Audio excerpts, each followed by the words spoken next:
It's my pleasure today to review the work of this nobleman in Tanzania, the book that he has pinned himself to talk about his life, his aspiration, and who he is as a person, and share his journey to the rest of citizens in Tanzania. I find it very interesting. The chairman has actually talked about and used a lot of quotes from different people, from people like Mwalimu Nyerere to people that you probably not expect, like Arakeli.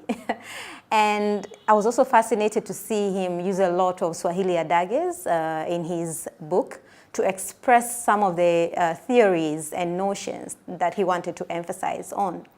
The thing that I find most inspiring about this book is the fact that Dr. Reginald Mengi has opened up about his journey, where he started, and maybe not many of Tanzanians, we actually knew that Dr. Mengi has started from very humble beginnings, from walking bare feet to school, sometimes starving, to go to university in Scotland and, later finding himself in big organization. So these revelations to me as a young person in Tanzania are quite moving, considering the state of young people in our country and the way we think that most of the people that we see are successful, maybe they're just successful because everything was prepared and was there. And in the book where he has jotted and compiled 10 chapters, the chapter that I found most fascinating was when he spoke about social entrepreneurship and really connected his business ventures with philanthropy and how much he felt it was important to always give back to the community. I felt more fascinated with this chapter because I've always believed that no matter how successful we become, or no matter how big we want to be, it's not enough if we're not able to give back and develop our communities. Another chapter that I found very interesting was when he talked about his professional life and the time when he really realized that he wanted to have self-actualization, to be self-aware, understand who as a person his purpose was.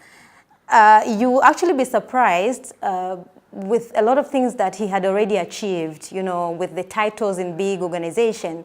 Still, he felt empty in his heart because he felt like he was not really fulfilling his purpose. And he came to a point where he was doing soul searching and trying to have self-actualization. What more interesting, I think, was when he actually realized his purpose is when the story of Dr. Mengi really started. And that's when the story of the person that we know today started. The business aspect, the entrepreneurship life, him venturing into different businesses and trying to really turn challenges into opportunities. So what I actually learned there was, as much as you'll be doing different things in a very successful way, it's very, very important to always find your purpose and do soul searching so that you can have self-awareness of who you are as a person. Dr. Mengi's book, I Can, I Must, I Will, to young people is a story of perseverance, commitment, and hard work. It's a story of starting from humble beginnings. It's a story of you need to start where you are, no matter how small, but always dream big. It's a mind and soul nourishing.